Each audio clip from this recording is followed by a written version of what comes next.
저랑 이제 충분히 이렇게 좀 얘기를 해보시다 보니까 사실 다초점 렌즈가 그렇게 맞는 분은 아니셨거든요. 요즘 이제 다른 병원에서 수술받고 불편하다고 찾아오시는 분들의 대부분의 환자분들이 지메트릭으로 수술받은 분들이라서 제가 이렇게 영상을 좀 준비를 해봤고요.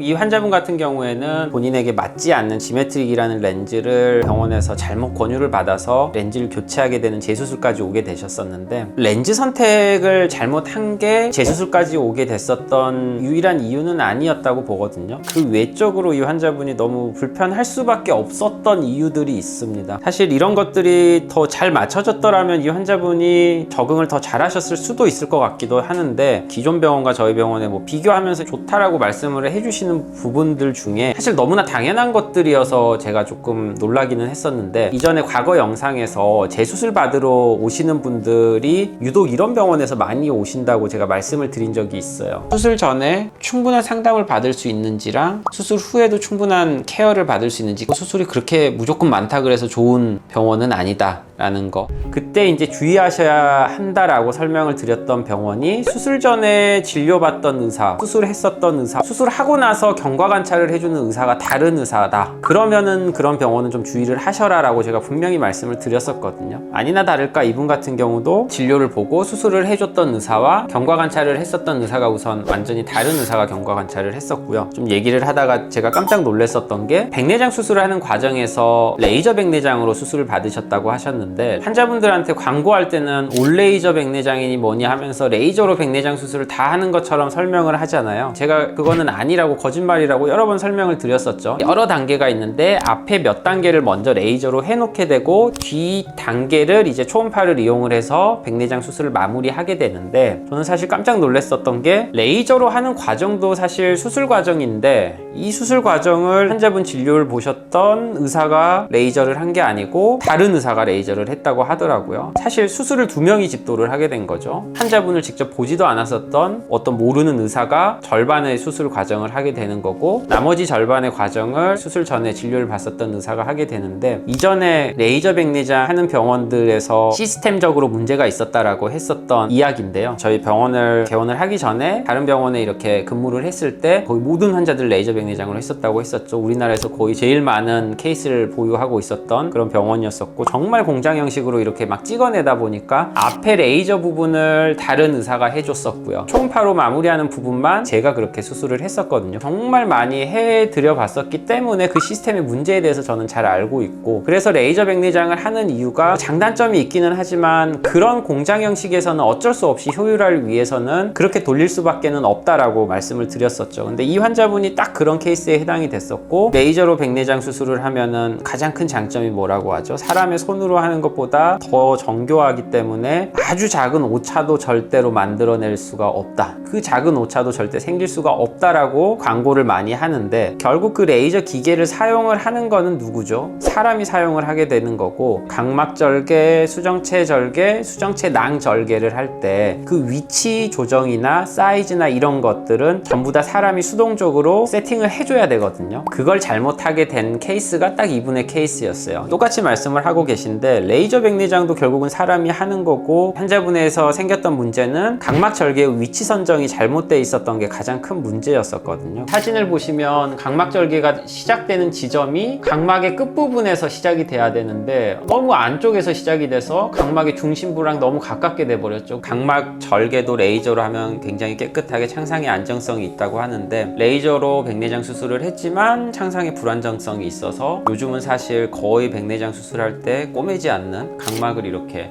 실로 꼬매놓은 상태였었고요. 한번 저렇게 절개가 들어가 버리면 영구적으로 저기는 어느 정도의 난시가 유발이 될 수밖에 없거든요. 레이저로 하면은 저런 위치 선정이 잘못됐다고 하더라도 문제가 안 생긴다? 그건 말도 안 되는 경우고, 심지어 이 환자분이 수술하는 동안에 그랬다고 하시더라고요. 수술하는 의사가 레이저하는 의사를 불러서 혼을 냈다.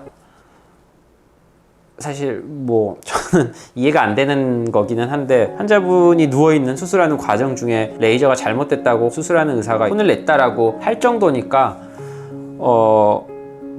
그거는 뭐 누가 봐도 이상하다라는 게 좀 환자분이 들어도 이상하다라는 게 너무나 명확하고 환자분이 오셨을 때 저희가 결과를 봤을 때도 절개가 바깥쪽에 붙어서 들어가야 되는데 너무 중심에 붙어서 들어가 있는 게 문제가 좀 되었던 게 이제 명확히 보이는 거죠. 레이저 백내장으로 수술을 하면 그런 오차도 안 생기고 토릭 렌즈, 난시 교정용 렌즈를 쓸 때 난시 렌즈도 안 돌아가고 각막 절개창도 너무나 안정적으로 만들어지기 때문에 봉합도 필요 없어서 회복도 빠르다라고 얘기를 했지만 이 환자분은 전혀 그렇지 않았죠. 이 환자분은 심지어 토릭 렌즈를 썼는데 레이저 백내장을 했음에도 불구하고 렌즈가 돌아가 버렸고요. 그래서 해당 병원에서 재수술을 받았고 각막 절개를 넣은 부분은 레이저로 했음에도 불구하고 각막이 안정적으로 다치지가 않아서 절개 부위를 꼬매놨어요. 손으로 해도 잘 안 꼬매는데 레이저로 했는데 꼬맸다는 거는 손으로 했을 때 대비 레이저로 했을 때 좋다라고 하는 그 주장 자체가 어불성설이 돼버리는 거죠. 제가 항상 하는 얘기는 레이저가 무조건 절대적으로 나쁘다는 뜻은 아니거든요. 이전 영상에서도 어떤 케이스에서는 레이저로 하시면 좋다라고 제가 분명히 말씀을 드렸었고 이런 경우에는 무조건 레이저 백내장으로 수술을 받아야겠죠. 초심자 의사인 분들에게 수술을 받을 때는 레이저 백내장을 하셔야 결과를 뽑아낼 수가 있는 거거든요. 그러니까 그런 분들한테 수술을 받을 때는 저는 무조건 레이저 백내장으로 할 수 있으면 그냥 받으시라고 말씀을 드려요.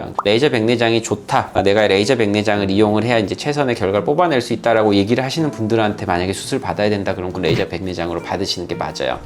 그 레이저가 마치 모든 부작용을 예방을 해줄 수 있는 것처럼 단 하나의 오차도 생길 수 없는 것처럼 그렇게 과잉 광고를 하는 거는 문제가 된다라는 뜻이에요. 이 환자분의 케이스만을 보더라도 그렇지 않은데 모든 환자들에서 그렇게 된다는 것처럼 광고를 하고 있다라는 게 사실 문제인 거고요. 어쨌든 레이저 백내장을 하는 병원들도 모든 병원들이 다 그렇게 수술하는 의사, 레이저하는 의사 이렇게 다 나눠져 있고 수술 전후에 의사가 다른 의사가 본다든지 하지는 않을 거예요. 유독 어떤 병원들에서는 레이저 백내장을 좀 과잉 광고를 하면서 다초점 백내장도 과잉 광고를 해서 수술을 많이 시키고 많이 하다 보니 그런 시스템으로 갈 수밖에 없는 상황이 돼버리고 피해야 된다, 그런 데는 하면 안 된다라고 했었던 그런 형식의 병원이 돼버리는 거죠. 그런 병원들에서 수술받고 이제 찾아오시게 되는 거고, 이분이 이제 또 이전 병원이랑 저희 병원이랑 비교를 하는 것 중에 하나가 수술을 할 때 굉장히 많이 혼이 나셨다고 하더라고요. 심지어 뭐 토릭 렌즈가 돌아갔었던 이유도 환자분이 눈을 잘 못 뜨고 막 감아버려서 렌즈가 돌아갔다라는 무슨 말도 안 되는 막 얘기를 하셨다고 하더라고요. 간혹 이제 수술을 하다 보면 좀 그런 경우들이 있어요. 현미경에서 밝은 불빛이 나오기 때문에 환자분들이 그 앞에 불을 보는 게 굉장히 어렵거든요. 왜냐하면 눈도 되게 부시고 물을 뿌리면서 막 눈에 뭔가 기구가 닿게 되면 깜짝깜짝 놀라서 자연스럽게 눈을 깜빡이고 눈을 막 감게 되는 환자분들이 좀 있는데, 눈을 수술을 해야 되는데 눈을 감아서 눈알이 위로 올라가 버리면 안 보이기 때문에 수술하기가 어려워지는 거는 맞는데, 눈을 아예 감는 게 아닌 이상은 충분히 수술을 할 수가 있죠. 그러니까 수술 시야가 좀 좁아지기 때문에 수술의 난이도가 올라가는 것 뿐이지 수술하는데 문제가 있는 거는 전혀 아니거든요. 그리고 이분을 실제로 제가 재수술을 할 때 보니까 환자분이 그렇게 협조가 잘 되는 분은 아니었지만 뭐 그렇게 큰 소리 쳐가면서 수술을 할 만한 그 정도 협조도가 떨어지는 분은 아니었었거든요. 제가 수술을 뭐 유별나게 잘한다라는 뜻이 아니고 저도 이제 초보 시절에는 그랬었거든요. 조금만 이제 수술 환경이 불편해지는 조건이 생긴다 그러면 이제 되게 신경이 예민해지고 탓할 곳을 찾기 시작을 하는데, 그게 만약에 환자분이 협조가 안 돼서 생기는 거다 그러면 이제 환자분에게 막 화를 내기도 하죠. 저도 그랬던 시절이 있었고, 화를 낸다 그래서 환자분이 더 협조가 잘 되는 경우는 별로 없거든요. 협조가 잘 될 것 같으면 다 화를 내고 빨리 끝내겠죠. 수술할 때 긴장이 돼서 그러는 건데 더 안정감을 이렇게 심어줄 수 있는 방법으로 수술을 해야지 환자분에게 화를 내고 윽박 지르면서 협조 제대로 해라, 뭐 협조를 안 해서 결과가 이렇게 나왔다는 이런 얘기는 사실 아무런 의미가 없는 거죠. 협조가 안 되더라도 수술을 잘해서 결과를 잘 만들어야 되는 거고, 만약에 협조가 안 돼서 수술을 잘 못할 것 같으면은 애초에 하면 안 되는 거고요. 저는 그렇게 생각을 하거든요. 결국은 초심자분들, 능숙하지 않은 분들에게 수술 받을 때는 레이저 백내장이 좋다고 했었는데, 이분이 그 병원에서 수술 받는 거는 레이저 백내장으로 저는 받은 게 잘했다고 보거든요. 이분이 그 수술할 때 그 정도 혼났다라는 얘기는 수술이 능숙한 사람이 이 정도를 혼내면서 수술할 정도는 전혀 아니었었기 때문에 그런 분들한테 수술 받을 때는 저는 당연히 레이저 백내장으로 받는 게 맞다고 보기는 하는데, 있는데 레이저 백내장으로 받으실 때는 이전 영상들에서 여러 번 얘기를 했지만 아직도 오셔서 긴가민가 하면서 물어보시는 분들이 계시거든요. 그래도 레이저가 사람 손보다는 정확하지 않겠냐, 레이저는 오차도 안 생기지 않겠냐 하는 그 다른 병원의 광고 영상을 보시고 아직도 물어보시는 분들이 계시는데, 그렇지 않은 케이스도 있다라는 거를 좀 참고를 하셨으면 좋겠고, 물론 사람의 손도 100% 안전하지는 않지만 레이저도 그렇다 그래서 100% 안전하지는 않다, 오히려 안 좋은 경우들도 많이 있다라는 거를 좀 참고를 하셨으면 좋겠습니다.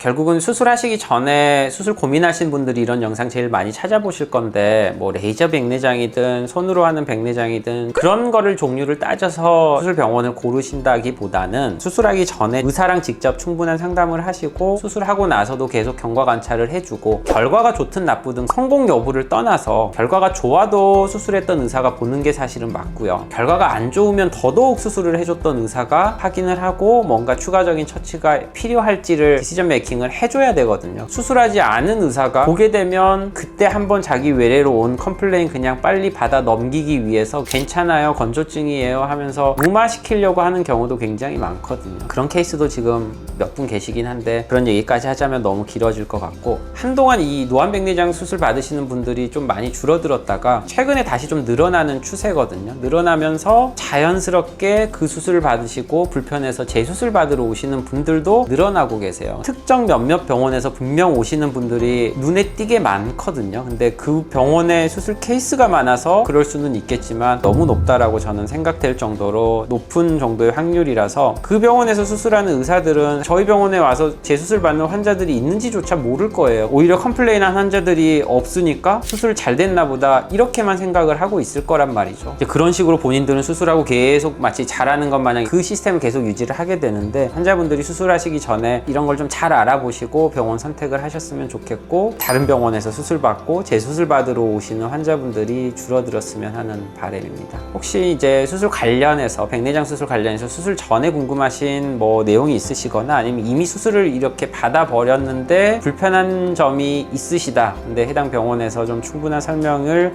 못 들으시고 뭔가 해결이 안 되고 있는 상황이라고 한다면 언제든지 밑에 댓글 남겨주시면 제가 답글 직접 달아드리도록 하겠습니다.